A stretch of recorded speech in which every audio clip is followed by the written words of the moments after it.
So in the middle of the coronavirus epidemic, I thought that the best thing I could do is start a company that at its core value tries to help people and make people feel like they matter more in the place that they work. My history starts when, being in grad school as a scientist working alone in a lab, I felt very disconnected from the world around me.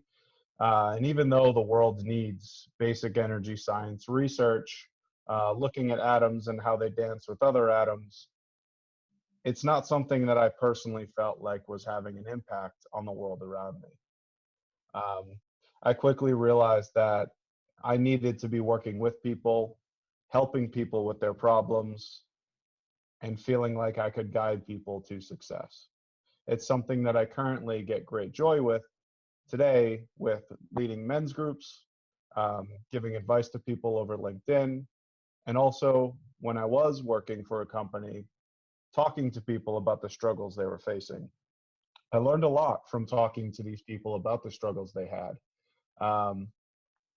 Not feeling appreciated, not feeling like they owned their process, not feeling like they had any ownership on any of the work they were doing. It seemed like a lot of people were lost and they needed some direction and help in where they were going. I also see this with companies when they're growing very quickly. They just look for solutions to get over the next hurdle, get over the next hill.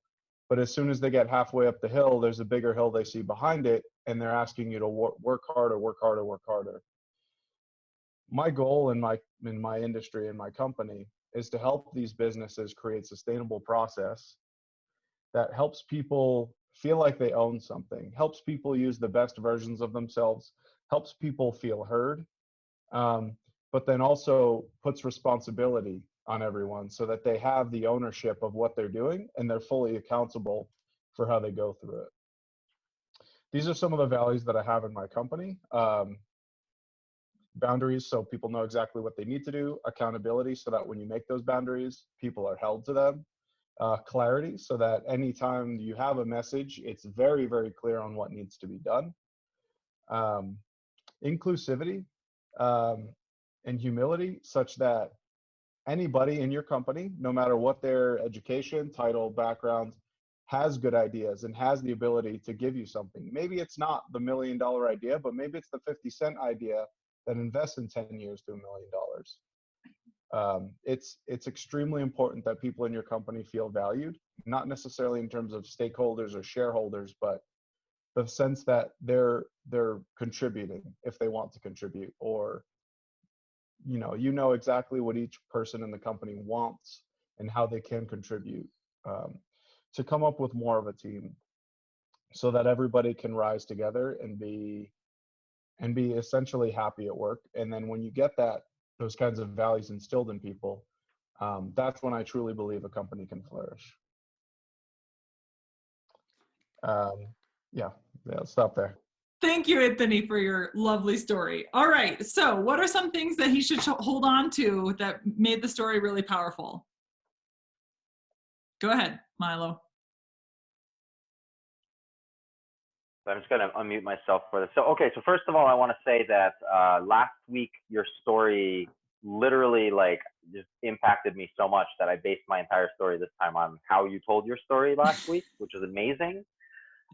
This I felt like was the light version of that story, so it was still well executed, but I feel like you could tell that it wasn't practiced. So it almost felt like you were kind of just coming up with it on the spot, which I was doing just a moment ago. So this is total hypocrisy right here. But that being said, I think you have great visual aids in there, and you can hold on to that leading. I think I was talking about your story with Kat, and it felt like you were holding my hand, leading me through the story. Mm-hmm. This time, it kind of felt like you were just kind of telling me to follow you along. And I think that it really comes down to how emotionally invested you are in what you're saying and what you believe. And so maybe closing your eyes for a minute and saying, this is the way that I'm going to express my faith, is one way to kind of get yourself back into that driver's seat of the vehicle that has everybody on board, rather than everybody watching where you're going, if that makes any sense. So that's my criticism. I thought, and I think this is something that happens when you're an entrepreneur or starting a business, is you like are in your head really thinking about what you value, what you care about, and how can that best be brought to light in a business, Yeah. right? Like you do a lot of thinking. And it was clear to me that you're in the midst of that. And this again is like is a positive. What I thought you did well is I thought that you were really trying to show what you care about and what your values are. Like that did come through, and I appreciated that it didn't feel like it was something separate to you, right? Like you felt like you owned the ideas and very connected to them.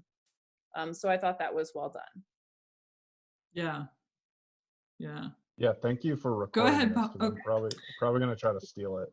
Yeah. Find So, think about Pablo. Yeah, so Anthony, I thought that there is something so innate in us humans that allows us to think that we have to always find meaning to what we do, and that's what you actually explained, that you one of the purposes of your company is to help people.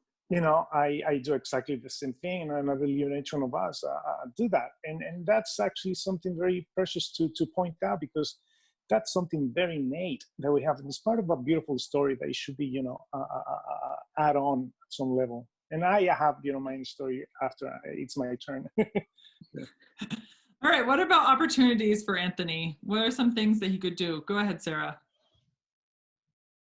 Hi, Anthony. So I love this story. So I wanted to add to the beginning of that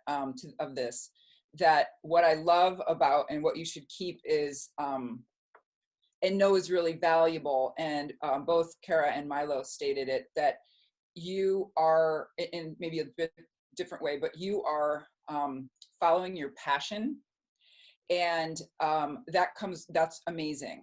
So what I missed from that, though, is that I felt like I wasn't included in your story. So you were saying like me and these companies that I help, but you weren't including me. So I was feeling a little bit like, okay, well, I want part of that, but you're kind of showing me and not telling me. So if you come at it from the sort of maybe inclusive, I don't know if this is the right way to say it, but sort of inclusive language where you're like, and you can with me and everybody else. I mean, does that make sense? I don't know if I'm. I think that's an interesting experimentation to try, right? Yeah, and from a like different see, angle. yeah, see how it lands. Yeah. Well, can I hop in? And then you can add more, Sarah, if you want to. But so I think it's worth the experiment, because I was actually going to suggest somewhat doing the opposite in terms of it felt like what you were doing is talking about what your values are and what you care about and what you want the business to do, without necessarily telling me, and maybe because we already heard it, like this group already heard it.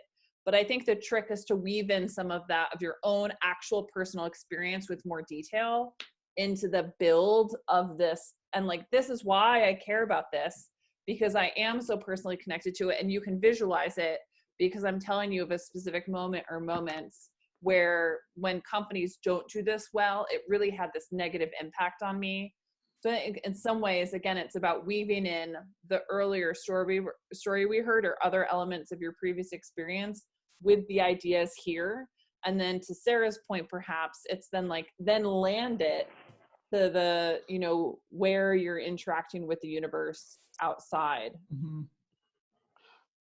Yeah, maybe some context. Sarah, you were late. I wanted this to be for my About Me section on my webpage, and I think I was tailoring it to that. But that's a really good point. If I do any other kind of video, to try to make sure the person looking at it I'm talking to gets included, and so that the language is very different. So thank you both for that both sides of it. I think you I just want to follow up real quick, Anthony, because I have a better understanding of what I wanted to say. The first story, you painted what you wanted to say with imagery. You told us about your experience and what you were seeing, and that put us into the driver's seat with you. In this one, you described what was going on, and I think that was what was the difference between the two. Yeah, that was going to be my comment. First thought, Anthony, this is very negligible, but try to stay away from the word "so" as the opening word of your story. Guilty. and then yeah, to your point, Milo, I think you have a lot of thoughts, Anthony, that are right now very good but very cerebral, right? I wasn't getting great joy, I wasn't personally having an impact. That is all cerebral. Like we don't know what that looks and feels like on a very physiological level. But if you talk about, you know, like a very specific moment where the feeling of not having an impact is like more clear to like how and why are you feeling that? You know, what is the thing that happened? Did you give a presentation and then it sat on a shelf?